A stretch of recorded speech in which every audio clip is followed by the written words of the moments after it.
welcome to the that was quickly down. Candid Athletic Training Podcast. That's what she said. That's where I was going too. Good for you. Good start. We're off. We're flying. Look at my microphone's broken. This guy does know how to set up his microphone. I don't know how to control the volume of my voice. Have we done this before? Hello, everyone. Talked into microphones. Only a couple times. 243 maybe to be exact. Kevin, tell them who we are. We're Candid Athletic Training. That's Chad. I'm Kevin. And you know what? It's a Wednesday night. Hopefully you're joining us live. Nisi is. Nisi's always here. Welcome, Nisi.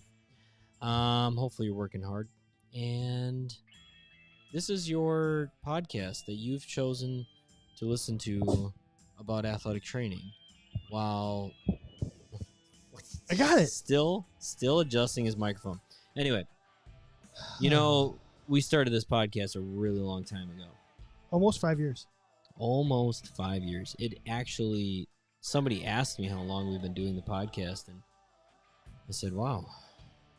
You know, it seems like I always want to say 3 years. Because it's not 2 years. It seems about 3 years, but it's almost 5. Yeah. And then that got me thinking, we are going on our 5th fat bracket, that means. Yeah. 5 fat brackets. Right. I'm just looking at them right now, trying to figure out if we've done a certain fat bracket or not. Which so I find 2020, amazing. 2021, 2022, 23. That's 4 of them. You know, that's a lot of characters. That's a lot of inanimate objects that we have debated whether or not they would be a good athletic trainer. What I would like to, while I have all of your attention, Yes. I would like to encourage you to go over to candidathletictraining.com. When that pop-up comes up of what you would like us to talk about, send us some suggestions, including fat bracket suggestions. Yeah. We always get to a point where right before the fat bracket, we're, all right, we need a little bit more, ice cream versus waffles kind of idea. And fun stuff. Yeah, fun stuff. Things that are not as easy to talk about athletic training. That bottom right corner of your bracket. And so let us know. Let us know your suggestions. You could also, if you want, you can DM the show. Oh, you can slide right into us. Slide right into that DM. Candid_ATC on all your major platforms. And if you want to go old school and send us a good old electronic mail, that's candidathletictraining@gmail.com. You know, we just gave our email out to 14 million people. I think it's great. Please, okay, cool. all email us. All of you email us. Yeah. Kevin, So, I think I'm making an executive decision. I think it's in play. okay, whatever. Let's do it then. Let's do it. That's fine. Now you got to find somebody else, though, too. Should we just do the whole cast? It's been a while since I've watched it, but I bet We'll I can just do the figure it three out. main. Let's do the 3 main ones. Okay. We can get side tangents too. However, We can get I don't want to. physical. I don't want to spoil it. You know, Kyle, if you want to send a courier pigeon, you are more than welcome to. So, Candid Athletic Training, if this is your first time listening, wonderful. If you're listening to this live and it's your first time, please say hi. Would love to shout out to you on this live broadcast of the Candid Athletic Training Podcast. I wonder how many more times I can say Candid Athletic Training before people get sick of it. Search engine optimization. Oh, yeah. So we created this podcast a long time ago, 5 years ago, thinking, you know, athletic trainers might want to have some fun talking athletic training. They might want to laugh. They might want to rant. They might also want to debate whether or not Iron Man is a better athletic trainer than Superman. And we thought, why not do it with microphones in front of our face so that we can meet a bunch of cool athletic trainers one day? And we have. So I think this podcast has done some fun stuff, including exposed people to the best EMR that has ever existed, healthyroster.com. See how I segue to that? Dan would be proud. Professional grade. Right there. If you, it's getting to be that time of the year where you need to start thinking about what's next. And if you're working somewhere that you hate your EMR platform, what I would encourage you to do is go over to healthyroster.com, send in a little inquiry, request to talk to somebody. They're great. We could not do this podcast without them. They have been our main sponsor for a long time now. They support athletic trainers wholeheartedly. They are really doing some great work over there. They always want your suggestions if you are a current user of Healthy Roster. And, yeah, give them a good shout-out if you want to get a better EMR. Smart Tools. SmartToolsPlus.com. We just had Ed on the show. Last week. Talking BFR. If you weren't on the live, that podcast is going to be uploaded shortly here. Talking BFR with Ed. Education Ed. And Smart Tools, SmartToolsPlus.com. You can use the code Candid10 to get 10% off anything at Smart Tools. They got IASTM, instrument-assisted soft tissue mobilization devices, and BFR cuffs. I have the BFR cuffs. They're wonderful. It's Christmas season. You should buy yourself something. They got a lot of courses and stuff, but too. don't spend full amount. It's also CEU season, so yeah, that's gonna be our feature topic. Why don't you head over to smarttoolsplus.com and go sign up for some CEUs? We also have Athletic Trainer Insurance Plus. Athletic Trainer Insurance Plus is going to give you the best rates on your professional liability and general liability for athletic trainers. If you are a member of the Candid Athletic Training Podcast, I'm talking get yourself a $25 membership. You will get access to the best rates on that professional liability. What's the exact numbers again? $179 for a full-time employed athletic trainer. $179 plus 25 comes to $204. Oh. So if you're currently spending more than $204 on professional liability insurance, you're wasting money.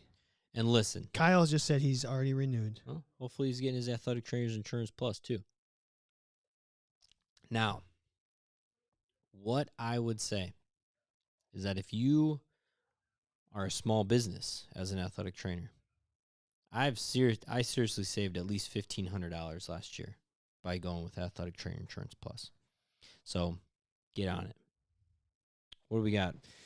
That's it. I think, you know what? I wanted to start the show a couple weeks ago. I don't know if it was last week or the week before. Remember I put up on social media that picture of the ice bag malfunction? Yeah. Oh, I got something better. What are you pulling out of your pocket? Don't worry. What are you doing down there? Huh? So I went What's he doing? I went to clean one of my clinic rooms today. Okay. And I went to just grab some gloves. Kevin, this is what I pulled out of the glove box I want you to unravel it on the air.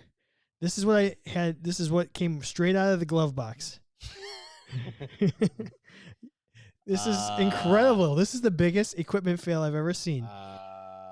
So for those of you who are listening to this in audio form, there are picture the fingertips of two different gloves pointing at each other and melded in the middle. So Kevin's putting on a glove, right? And there's that one's okay. The thumb, I think I can. The thumb might be so. Okay, the thumb's fine. Okay, so he's got a glove, and it's got on each finger.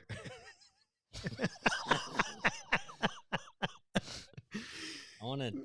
You can't. It's like melted or something, right? It must be. It must have been melted. Production error. So there's a glove. Well, let's take a picture of this. It kind of looks almost,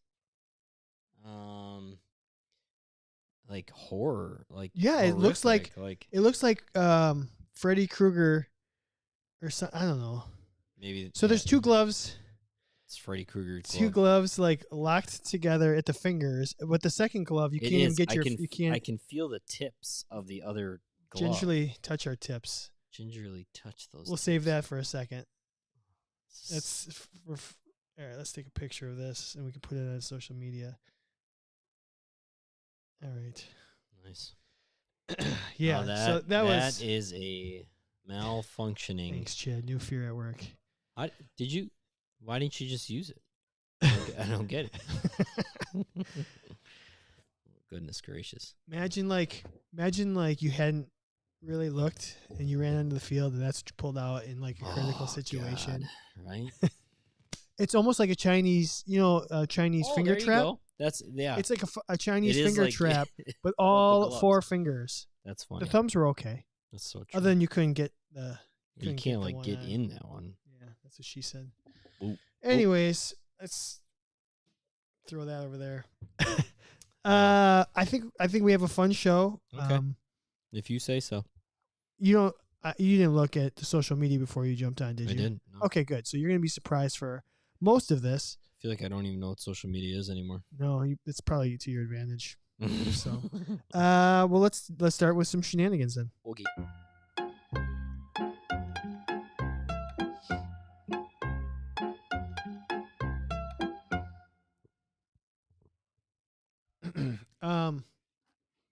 Do you want to do some like serious athletic training talk at the beginning, or do you want to do like I want to be serious. Okay, well, let's start with because that way we can Only unravel. Serious talking. This is going to be the most serious episode. Uh-oh. What do you got? Nothing. Keep going. All right. So we're going to do our F, Marry, Kill section. We're going to start. We don't often start with the FMK, but tonight we will. Kevin, Yep, listening. we're going to F, marry, and or kill 3 plyometric exercises that you might use in terms of evaluating some sort of biomechanics. Oh, okay. All right. Which of these do you think would give you the best, like, oh, I can learn something from watching somebody do this exercise? Does that make sense?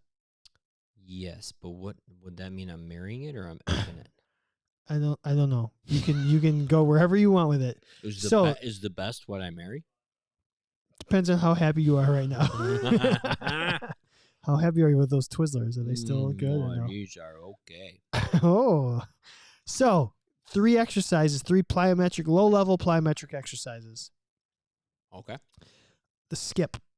Skip-de-doo-dah? Skipping. Skippity-day. Box jumps. And lateral hops, a.k.a. the Gustafsons. Okay. Have you heard of the Gustafsons? No. Like it's a protocol.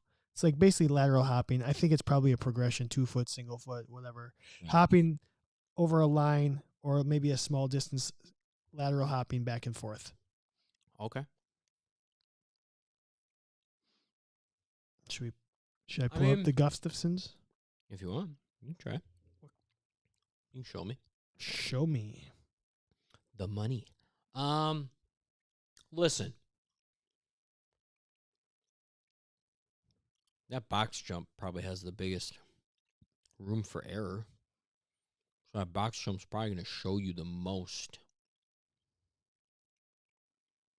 as an evaluation technique. But is that marriage or is that effing? The skipping. When was the last time you skipped? At the gym. I take like a cardio class sometimes, or a boot camp type class. They'll have us do it there. Okay. I had some skips worked into a workout for some of my peeps the other day, and watching like a 40-year-old try to remember how to skip. It was kind of hilarious because it was like they've never done it before. Like, well, you just literally haven't done it since you were 7. You just got to remember how to do it.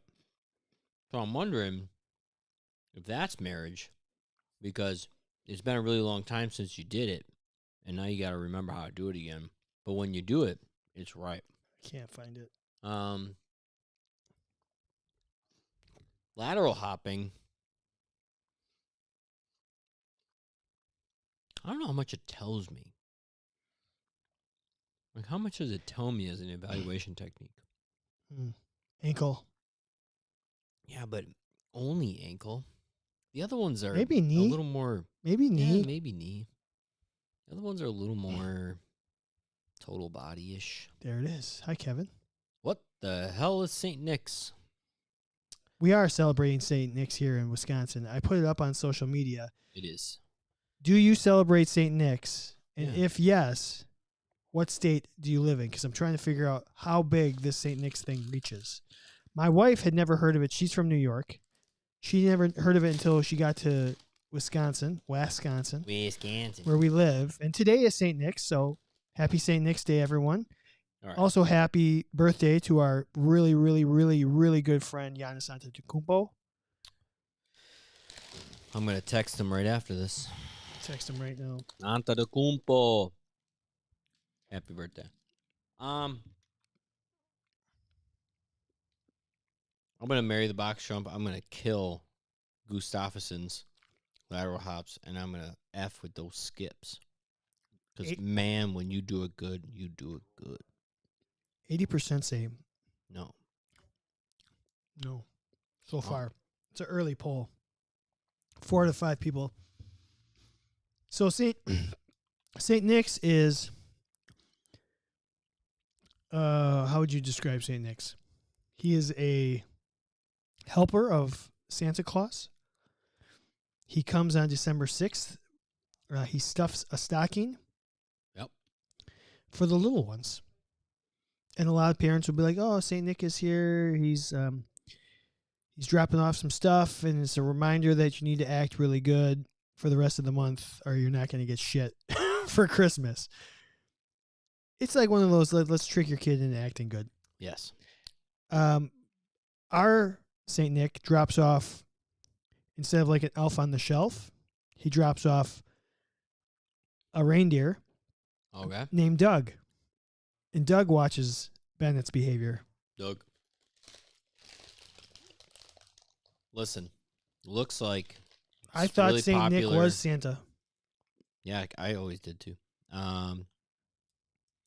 It's not. It's a very it comes from like a Christian background. You got the Wikipedia up? I did. All right, go for it. It looks like it's a lot of like German and Polish. Yeah, that's Wisconsin. But it's considered to be worldwide because in Western Christian countries, it's celebrated on the 5th or the 6th, and on the 19th in Eastern Christian countries. You can do it whenever the hell you want. Okay. Broadly speaking, it is a day that, like Chad said, it's like, all right,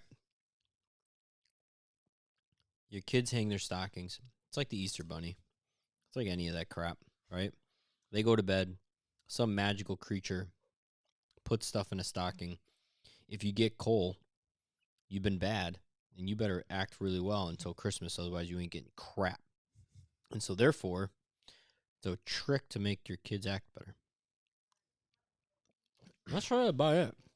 Yeah. Okay, let's go back. You said you're going to marry the box jump. There's a lot of history here, people. Yeah, just Google it. It's the internet. It can't go wrong. So we're FM Kane, box jumps, skipping, lateral hopping in terms of plyometrics that you can use to evaluate some sort of mechanics. And you said you were going to marry the box jumps? Yep. Love them. I just love them. What are you going to do next? I'm going to F with those skips. Because when you do them and you do them right, man, it feels good to be a gangster. Damn, it feels good to be a gangster. What song was that? I cannot remember. Damn, it feels good to be a gangster. I think that was on the Juice soundtrack. No, that's too short. So you want to be a gangster. It was in Office Space. Probably. Okay.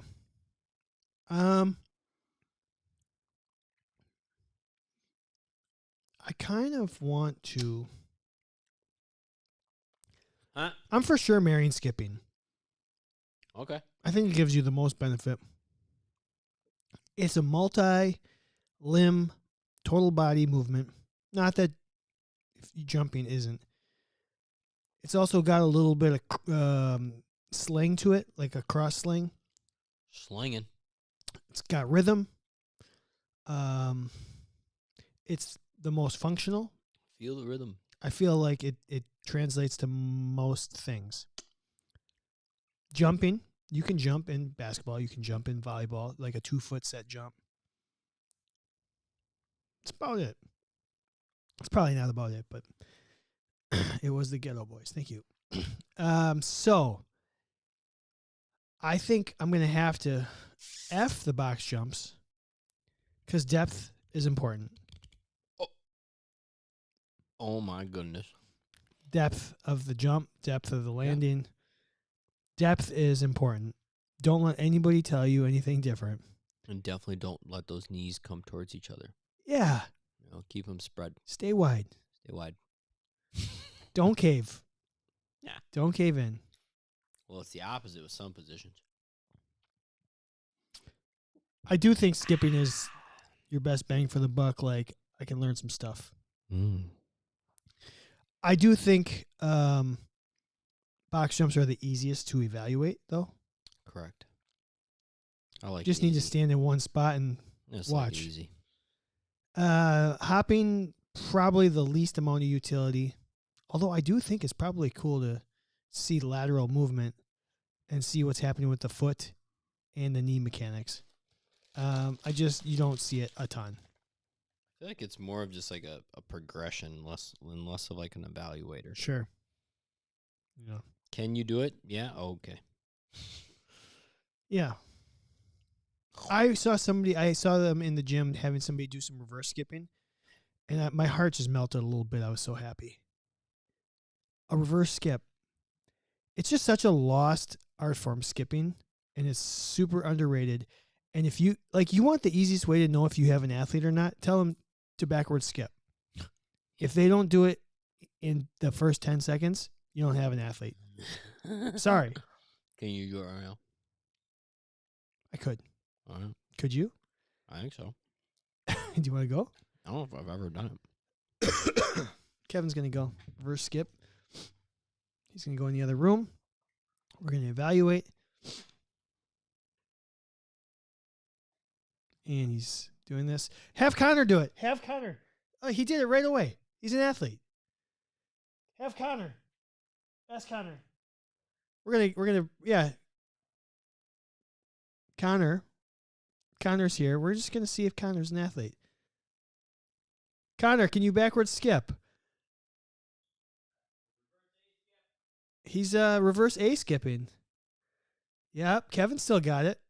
Connor's got it. Connor was just a little bit stiffer than Kevin. Just a little bit, but he did get it. I think it's a really quality movement pattern. And now Kevin's gone. He's left the podcast. So, we had one person comment on the live stream. They said, this is Kyle. He did great. Kyle said, Mary skip, pretty safe. Don't do it too often, but satisfying. Kill the lateral hopping. What's the point? F the box jumps. Do it once, and you want to see how good you can get at it. Sometimes you can get hurt. Sometimes you can't get hurt. I like the reverse open the gates. I do like that. Is that like it's like a warm-up mobility. Yeah. Yeah. So, fun. You know who loves those? Soccer coaches. Oh, my God. If there was one thing that all soccer players and soccer coaches do, it's like it's an unwritten rule of soccer is thou shalt must do the reverse hip opener before the match. I just don't get it. It has replaced the stand and hold the fence and swing side to side. Right? It has. Yeah, probably has.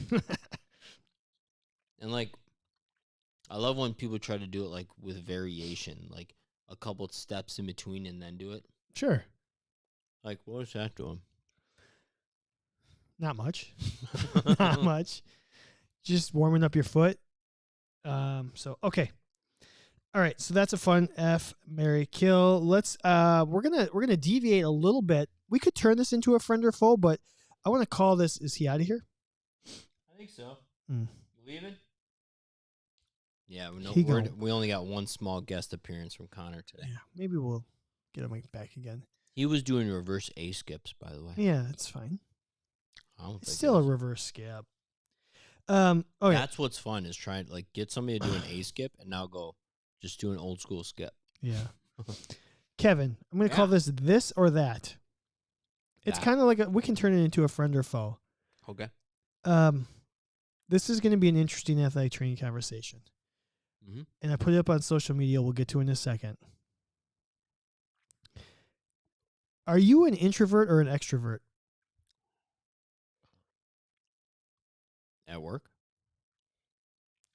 Inherently, what are you? Introvert. You're an introvert. Mm-hmm.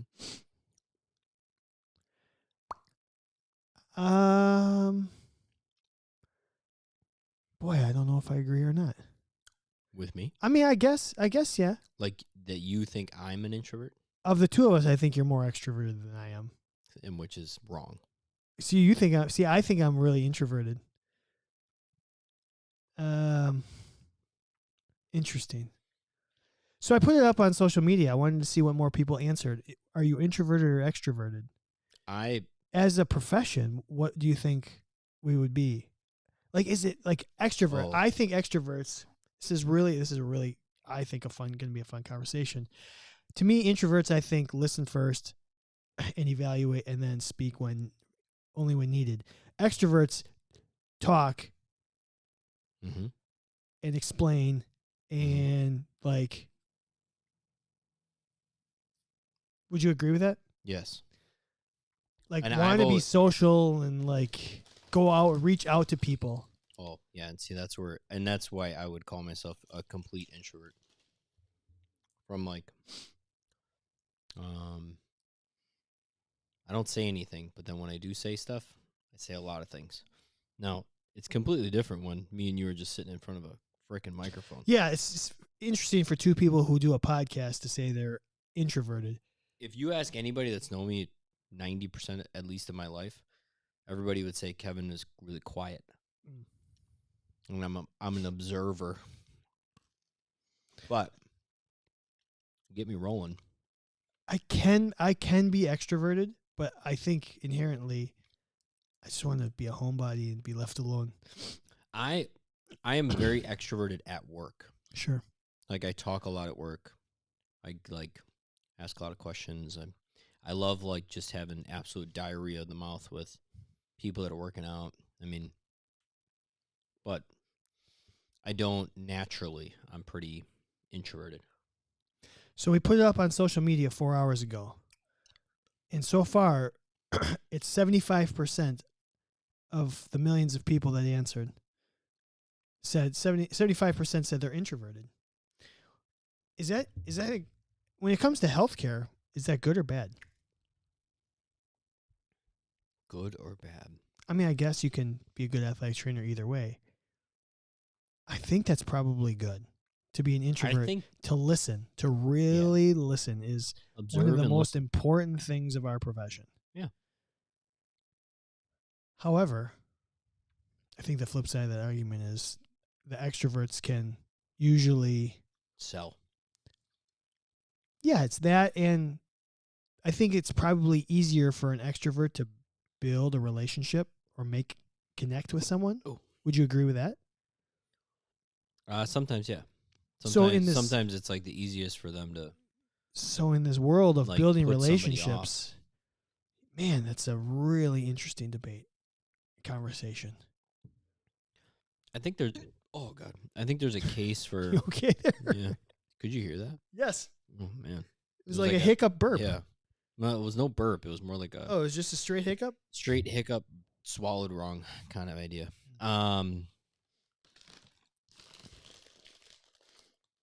I think it's very important for athletic trainers to be introverted at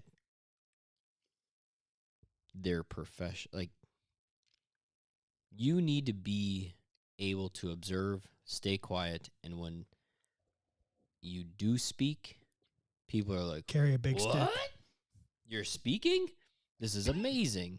Like, because now people are going to listen. I think, not that people don't listen to extroverted people, but if you're talking all the time, somebody's probably just gonna be like, "Yeah, Kevin's just still talking.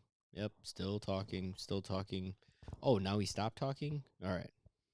I think there's like you get tuned out. Yeah. It happened again. All right, almost died on the podcast.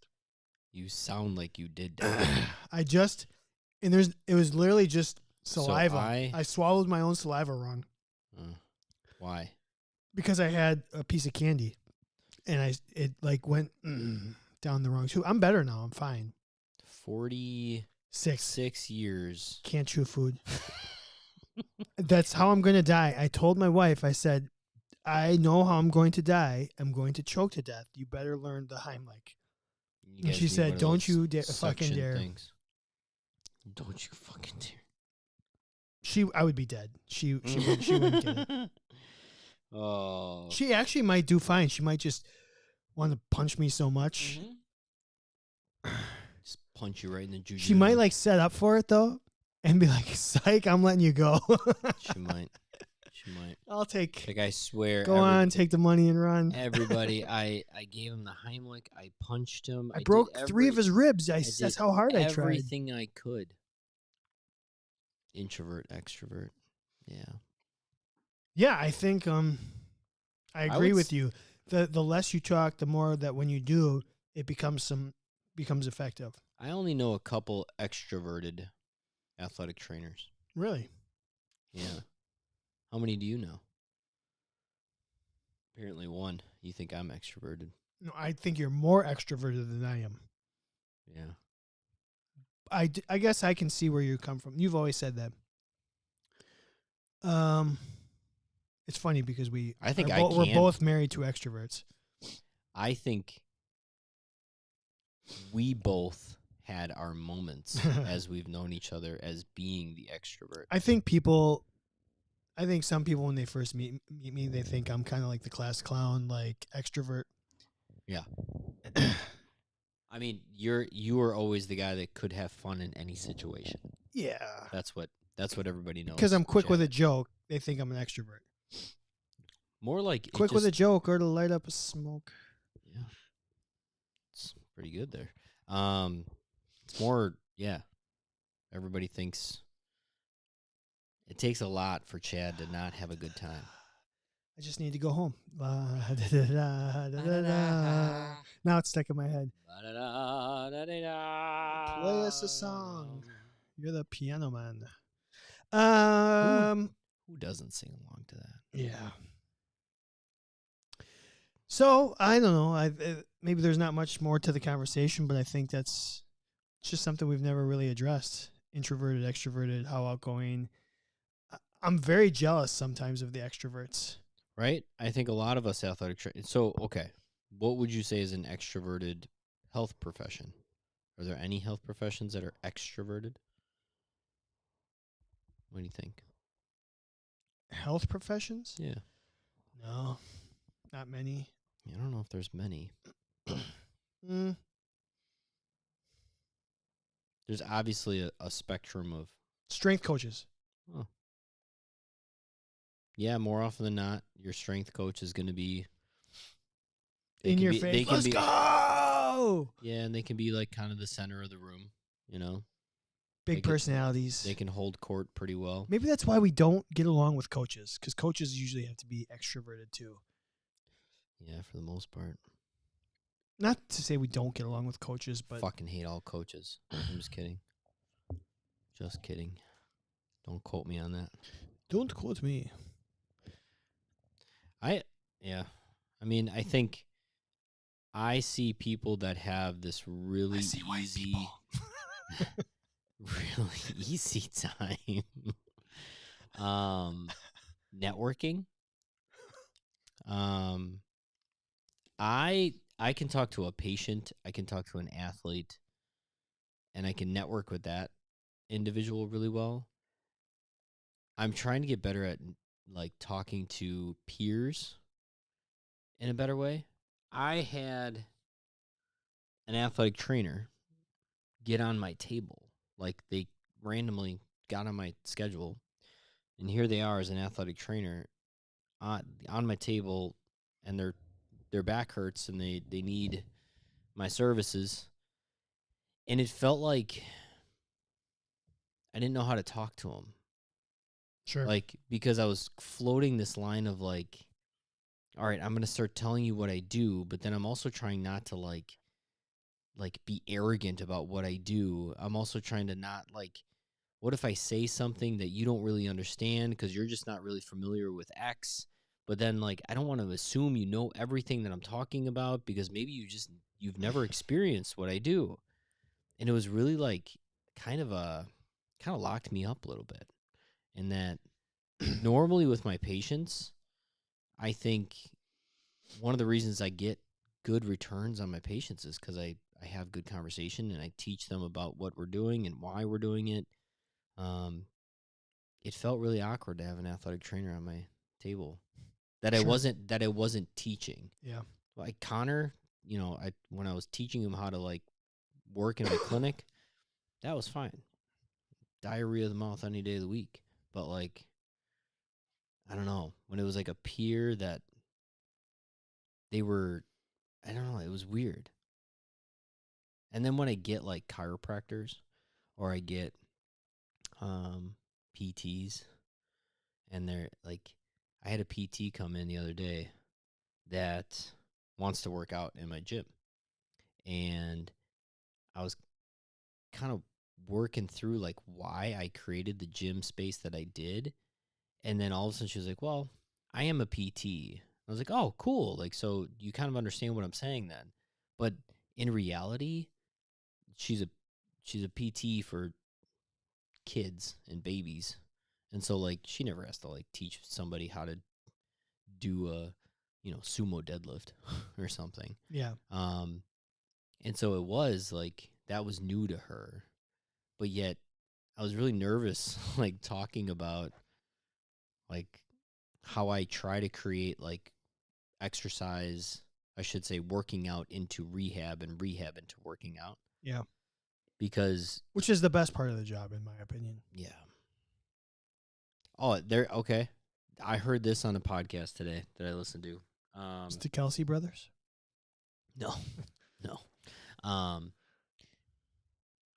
It's really a physical therapy business podcast, but the guy on it said,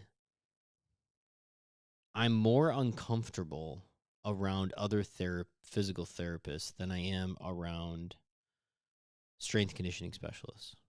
He said, like, when I go to physical therapy conferences, I feel like I don't fit in. I feel like I fit more with if I went to a strength conditioning conference. Interesting. Do you feel that way? I know what my answer is. Yeah, I would say Completely. I feel very, very detached from traditional athletic training, and I've always felt that way. Mm. Like we go to NATA, and I feel like I'm definitely the oddball. Sure. Like I didn't live the life of a lot of other athletic trainers or something, or like experience the same things. It's very interesting to me. That struck something when I heard somebody else say that. Yeah, it's good. That's a good perspective on it. It's very interesting insight. Okay. I work really well in dental forums. I'm just kidding. Can you get in my mouth? Oh.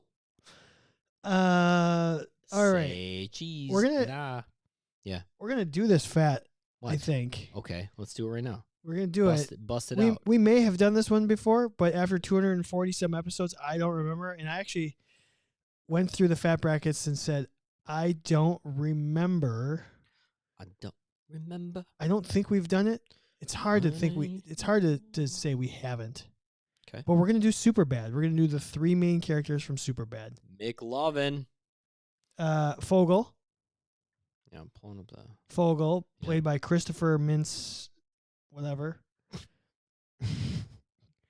I can't read my own handwriting. That's why. Fogel. Christopher Mintz-Plasse. Yeah. Seth, played by Jonah Hill, and Yep. Evan, played by Michael Cera. Nice. If you're on the live stream and we've done this, and you remember that we've done it, don't tell us. Don't tell us. Because we're going to do it again. So give us your... Let's talk about those three characters. Okay. Evan, Seth, and Fogel. Yeah, Seth is kind of... Well, who's more extroverted, Seth or Fogel? Those two are definitely extroverts, and Evan's clearly the introvert. Yes. Although Seth, I don't know. Seth has a lot of extrovert to him. Yeah. But is definitely uncomfortable in his own skin. Makes him a little introvert. Yeah. Very unsure. I think he's the class clown because that's all he's got. Yeah. He's unsure of himself. He's mad at his buddy because his buddy's going to go off to college. He's just like every athletic trainer. Yeah. Jealous that their athlete is graduating and going somewhere else. Or just jealous of the other healthcare professionals. They have better call, work hours. They have better pay. They whatever. I mean, Fogel's definitely the athletic trainer that just freaking sneaks his way into like every good job ever, and just seems like he's having a blast every time he goes. Like nothing bothers him. Just makes the best out of a bad situation at all times.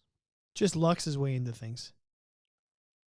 Oh, yeah. It's just it's not character. the going.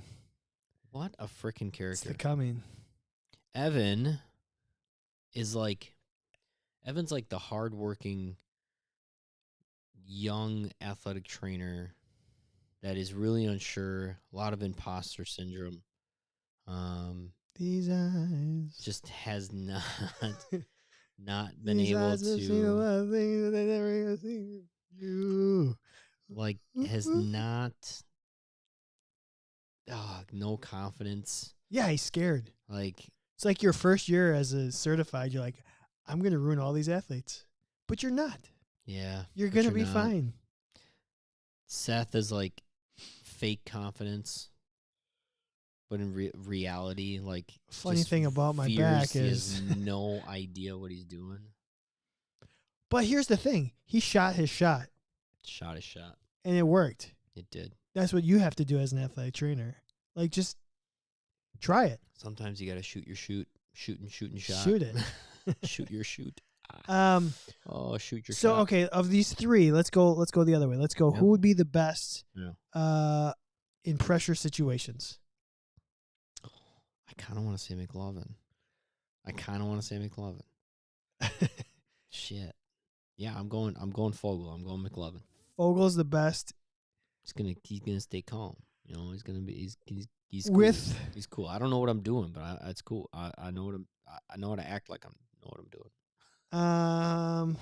Yeah, it's not. No, it's not Seth. Seth is the worst in pressure situations. Seth is just gonna scream. Seth would be okay, but I agree. Fogel's probably the best under pressure because he's just too oblivious to everything else to realize. Like he went in there, he got caught, and he just ran with it by the police. Old enough. Okay, best with wound care. It's got to be Seth. Yeah, he's got period blood on his leg, and he just rolls with it. You know, like.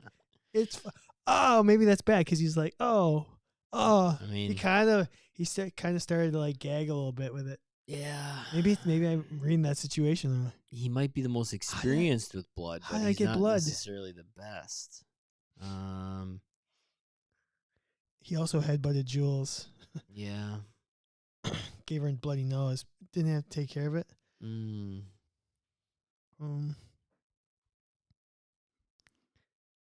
Best with wound care. I'm not sure. Wow, that's a tough one. Evan's kind of got the most science-y. Like, yeah, but I feel like he's just gonna pass out. Yeah, he's gonna see something bloody and he's just gonna pass out. Okay. Rehab. Who's the best planner? Evan. Evan's the best planner. Sure. He's the most organized, but Yeah. Seth kind of also came up with the. No, I remember at the grocery store, he had was running through all the scenarios in his head. Yeah. But did he plan, or did he more wing it? All right, we'll go with Evan. Personality wise, Ooh.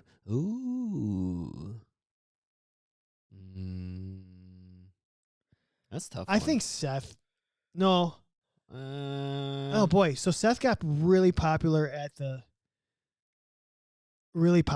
party, right?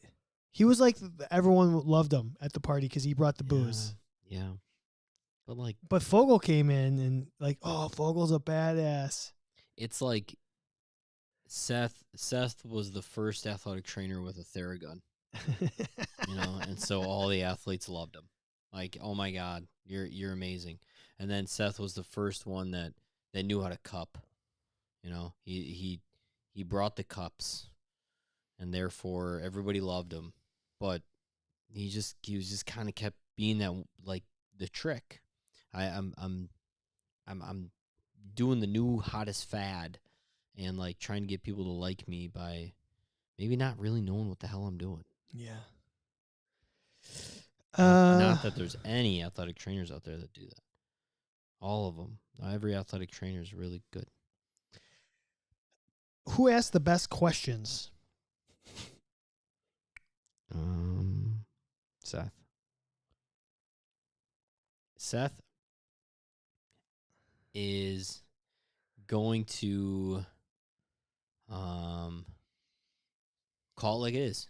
And he's just gonna put it out there, and he's just gonna ask the hard question. I was thinking of and eval though, I don't know. Trying to get to the bottom of it. I think it's Evan. Probably. He wants to know why. Yes, it's true. Oh, you would too if you were. Yeah. Before we decide, I gotta say the one character. I want to look at pictures. It remind me of scenes. The one guy, and I don't know what the guy's name is. There's the guy that backs into Seth with his car, and then has to drives him to the party. Remember, they right after they leave the liquor store or the grocery store, the guy backs up into him in the parking lot. Yeah. He's like, I'll just don't tell the cops. Yeah. I'll drive you to the party. And then he's trying to take him under the wing, and he's kind of the creepy college guy. Yeah. That actor or that character, every time I watch NFL football, there's a referee that reminds me of him every single time. This guy? No? Not that guy. That's the older brother.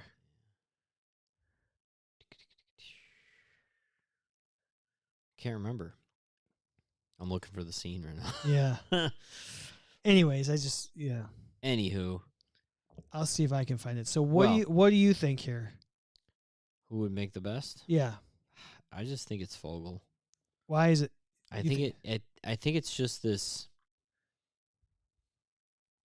I like his ability to stay calm, go with the flow, make the best out of a bad situation, and get a little lucky every once in a while.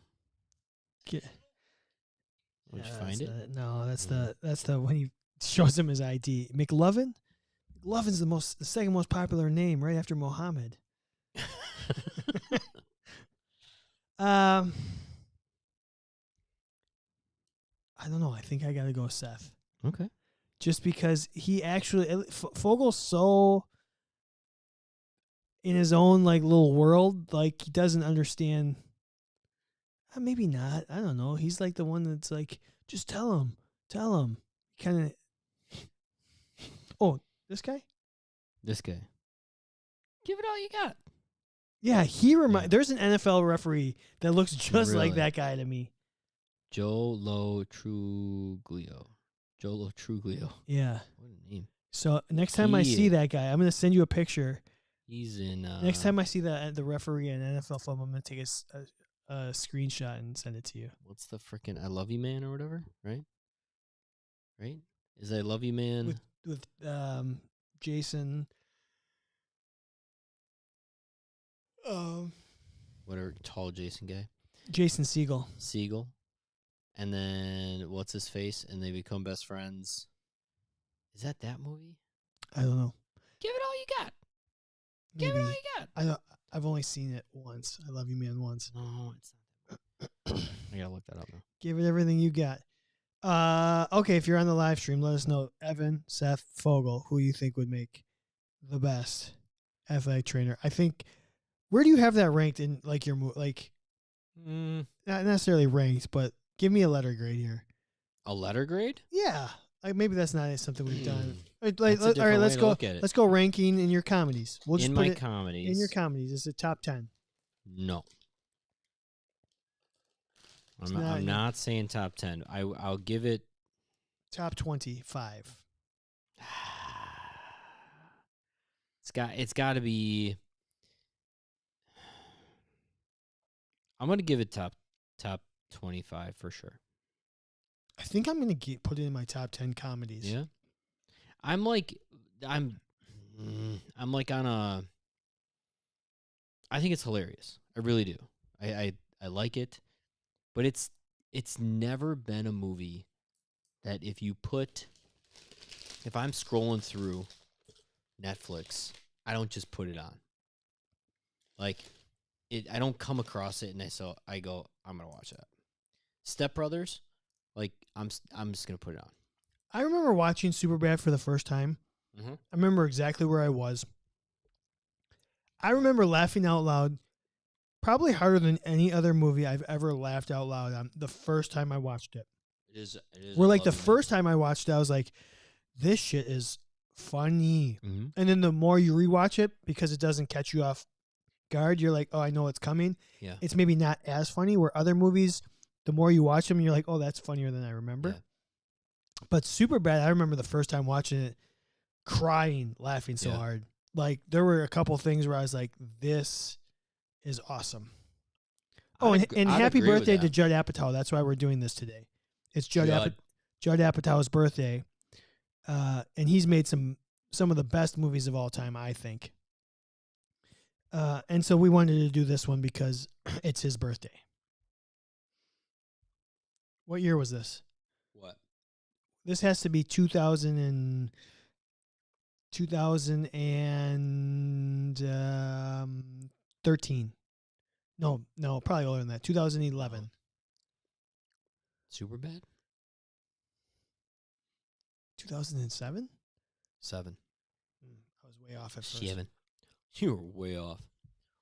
Samsonite.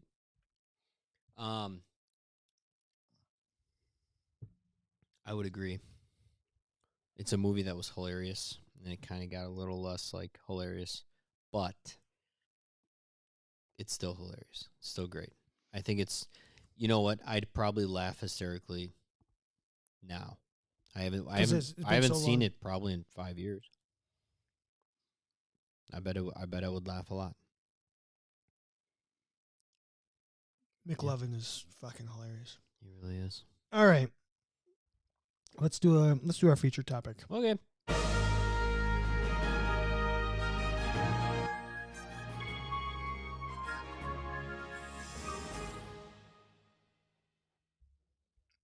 Kevin, plain and simple. Chad. What's the most important thing about a CEU?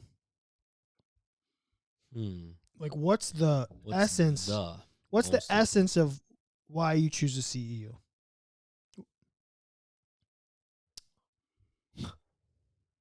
Unfortunately, probably bang for buck is the number one reason I probably choose, meaning cost effective. Maybe not even cost, but just kind of like going to NATA is not cost. Like it's a lot of cost. But you get a lot of CEUs for it. Like it's a big chunk in a short effort time. It's like return on not dollar investment, but maybe time investment. Or maybe I'll ask it this way. Now, I don't think it's the most important thing. Yeah, that's like, what makes a good CEU?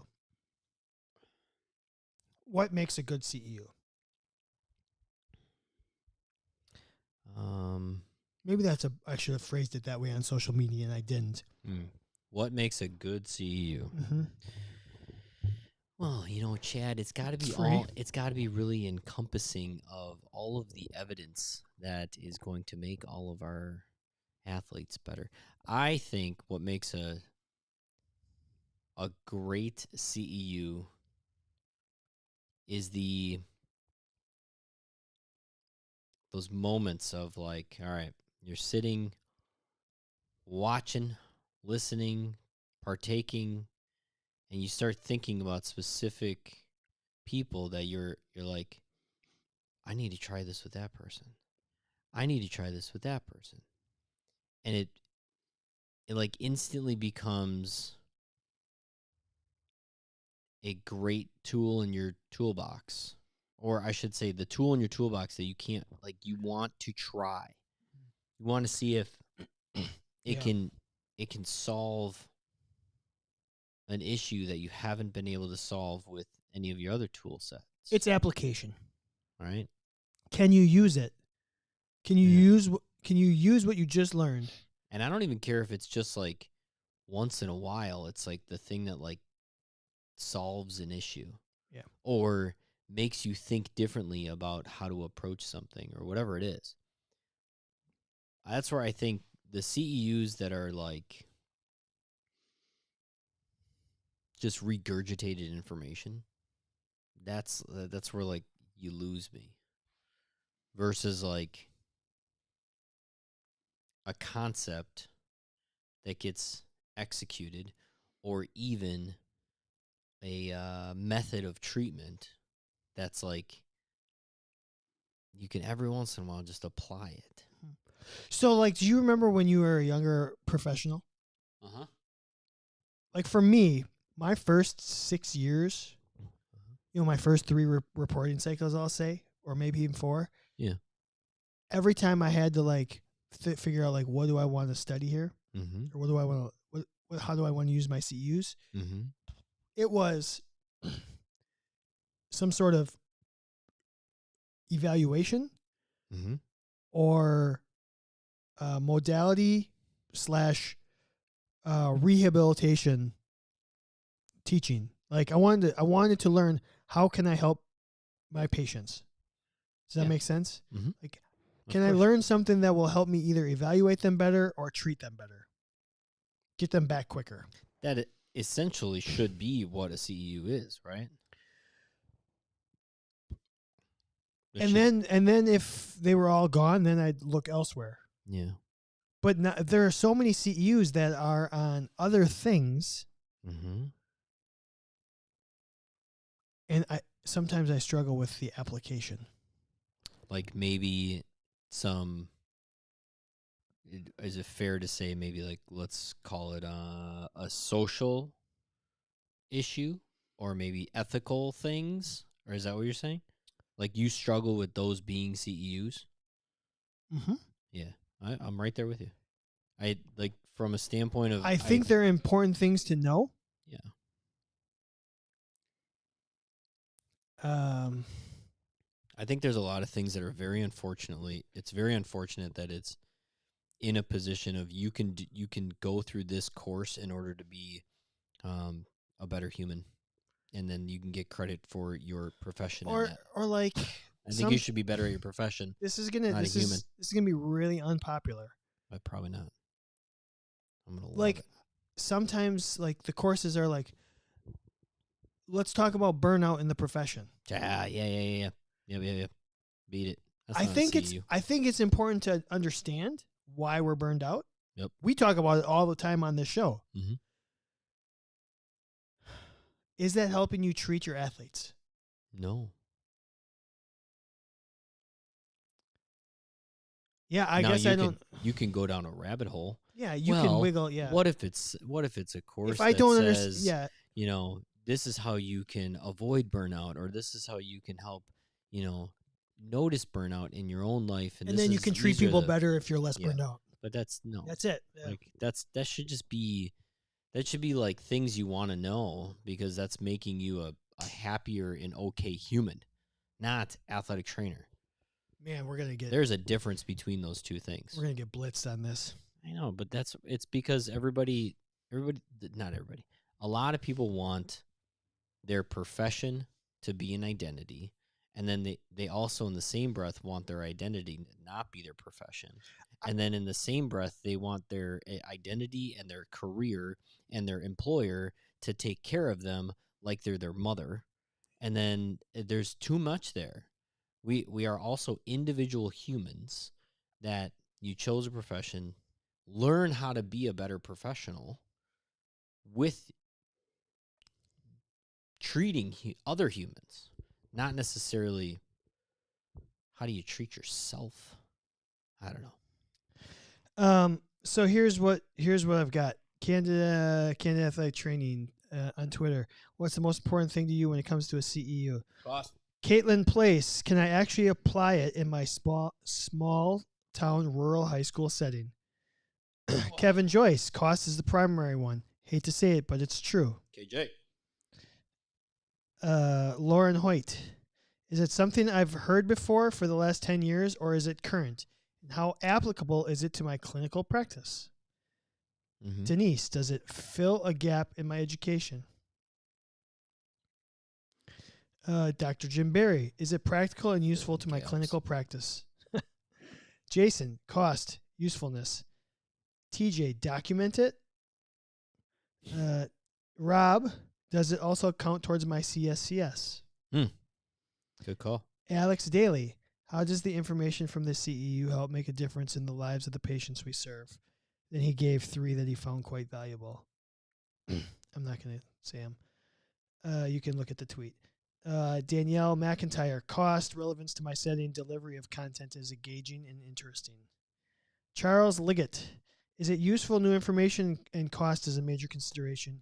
Sam Riggs, meaningfulness. So I think it was really interesting. There was a lot of discussion on CEUs as the deadline draws close. Yeah. A lot of people arguing back and forth on Twitter, of course, about what should be a CEU. I guess there wasn't.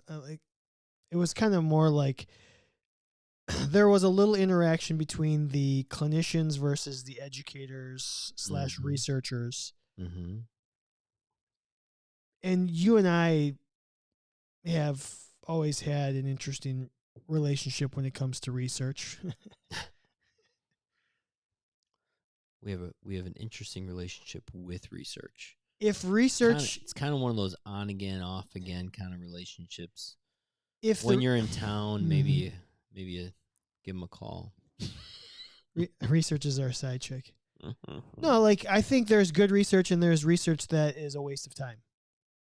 100%. If your research tells me that I should do special test A rather than special test B because special test A is shown to be better, I think that's really valuable research. Sure. Really valuable. If you tell me that exercise, if your research has found that this type of rehabilitation technique is better, I want to know it. Mm-hmm. The rest of the research, I think, is you're just wasting everyone's time and dollars. It's research for research's sake. Yeah. And I'm sure there's got to be, you have to study things from a global perspective before you can zone in on them, or maybe not. I don't know. Maybe. Whatever. That's just my opinion. I do think there's a lot of good intentions. Yeah. Behind CEUs. For sure. A lot of good intentions. And even great intentions behind some of these CEUs that we are basically crapping on. It just comes down to, are we doing to just do? And it's frustrating when let's call, not like groundbreaking or anything, but like just because something's unproven doesn't mean it's not worthy to learn. Just because something is not an approved course by whatever does not mean it's not something that should be learned in order to advance the profession. And I think there should be a little bit more celebration of people that are trying to advance the profession instead of just prove what we already know. Fair enough. Fair enough. Yeah. And that's where I try to go with my non-CEUs. And like where I try to learn stuff that not necessarily I get to count as continuing ed. And I think that's the unfortunate thing. The CSCS stuff, right? I think there should be more CEUs that like involve that. Like as an athletic trainer, how cool would it be if part of your CEUs were to learn more about the strength and conditioning world? That you have to. There's so much crossover between that and rehab. Yeah. Like, that's cool stuff. I also think that there should be more. If there are CEUs available to, let's just call them ethics and the social stuff and whatever, what have you, why aren't there more CEUs that are just associated with, like, reading books that are just good? Or listening to podcasts. Or listening to goddamn podcasts that talk about Fogel. Really get you in the mindset to laugh at a movie. But, yeah, that's where we're at. What else you got on that? Nothing? Boom. No. Well, that's the Candid Athletic Training Podcast. Thanks for listening. I'm Kevin. This is Chad. Tune in next week, Wednesday at 7:30-ish p.m. Central for your live Candid Guys. Oh, CandidAthleticTraining.com. Leave us all your suggestions. Thank you, Healthy Roster. You are the best. Thank you, Smart Tools. SmartToolsPlus.com. Candid 10. Athletic Trainer Insurance Plus. Become a member and get the best rates on your professional liability. We appreciate all of you. Have a great night, guys. See y'all next week. Bye.